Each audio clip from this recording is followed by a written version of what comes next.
নমস্কার। কবি শঙ্খ ঘোষের লেখা একলা। আমি যখন একলা থাকি তখন কি আর একলা থাকি জানো? তখন সঙ্গে থাকে কারা? থাকে সবুজ গাছপালা, আর তার ভিতরে চলে যাওয়ার পথও থাকে ঠিক যদি দিই সারা।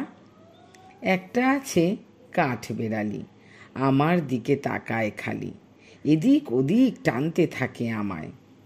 যেই না তাকে ধরতে যাব ভুলিয়ে দেয় সব হিসেব, ছুট দেয় আর কেই বা তখন থামায়। সেই ছুটে ছুট লাগায় জোরে, এই মাটিতে এই পাথরে কদ্দূরে কেউ জানতে পারে না তা। মস্ত আশীর্বাদের মতো মাথার উপর ইতস্তত গাছের থেকে ঝরতে থাকে পাতা। তখন আমি একলা তো নই, থাকে না আর দুঃখ কোনোই। শালবনে বা তাল সুপারির বনে ঘর বার সব এক হয়ে যায়, চুপ থাকাটাও বাজনা বাজায়। তখন আমার একলা মনের কোণে। নমস্কার।